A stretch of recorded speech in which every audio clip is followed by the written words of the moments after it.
அடுத்து நம்ம பேச போகிறது ஆர்கன் டிரான்ஸ்பிளான்டேஷன், அதாவது உறுப்பு தானம். உறுப்பு தானம் ரெண்டு வகையில் பண்ணுவாங்க. ஒன்று வந்து டிபிடி மெத்தட், டிசிடி மெத்தட்.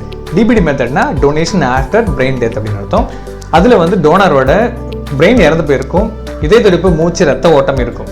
இவங்களுக்கு எல்லா உறுப்புகளும் எடுத்து நம்ம டிரான்ஸ்பிளான்ட் பண்ணலாம், இன்க்ளூடிங் ஹார்ட், லங் எடுத்து டிரான்ஸ்பிளான்ட் பண்ணலாம். இது இந்தியாவில் நிறைய இன்னும் பண்ணிக்கிட்டு இருக்காங்க.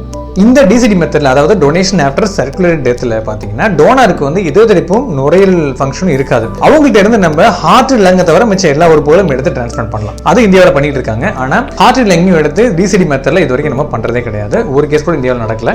ஆனா டெவலப்டு கண்ட்ரீஸ்ல ஈவன் இந்த மெத்தட்லயுமே வந்து மிஷின்ஸை வச்சு ஹார்ட், லங்கையும் உயிரோட வச்சிருந்து அவங்க முழுசா இறந்ததுக்கு அப்புறம் கூட வந்து டிரான்ஸ்பிளான்ட் பண்ணிட்டு இருக்காங்க. அடுத்து நீங்க முக்கியமா தெரிஞ்சுக்க வேண்டியது, இந்த உறுப்பு தானத்தை பொறுத்த வரைக்கும் தமிழ்நாடு தான் இந்தியாவிலே ஃபர்ஸ்ட் பாலிசி ஃப்ரேம்வொர்க் கொண்டு வந்து அதுக்கப்புறம் சட்டம் கொண்டு வந்தது. அதை பார்த்து தான் நிறைய ஸ்டேட்ஸ் காப்பி பண்ணாங்க. அதுக்கப்புறம் இந்தியன் கவர்மெண்ட் காப்பி பண்ணி அதுக்கப்புறம் ஆர்கனைசேஷன் கிரியேட் பண்ணாங்க. இன்னுமே தமிழ்நாடு வந்து முன்னோடியாக தான் இருக்கு இந்த ஆர்கன் டிரான்ஸ்பிளான்டேஷன்ல. இந்த ஆர்கன் டொனேஷன் பொறுத்த வரைக்கும் தமிழ்நாட்டில் அத்தாரிட்டி வந்து டிரான்ஸ்டன். அவங்களோட ரோல் என்னன்னு பார்த்தீங்கன்னா, ஒரு காமன் ரெஜிஸ்டர் மெயின்டைன் பண்ணுவாங்க.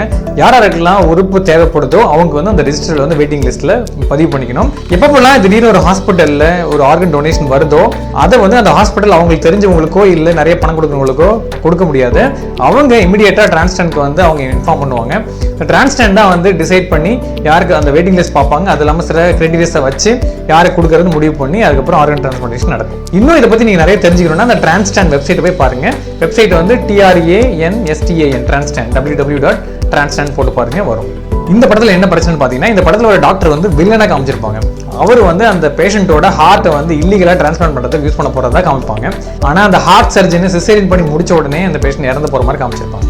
ஏன் சொல்றேன்னு பாத்தீங்கன்னா, அந்த பேஷண்ட்டை அந்த பேஷண்ட் அவர் ஹார்ட் எடுக்கணும்னா அந்த பேஷண்ட் உயிரோட இருக்கணும், ஹார்ட் துடிச்சிட்டு இருக்கணும், அப்பதான் எடுக்க முடியும்.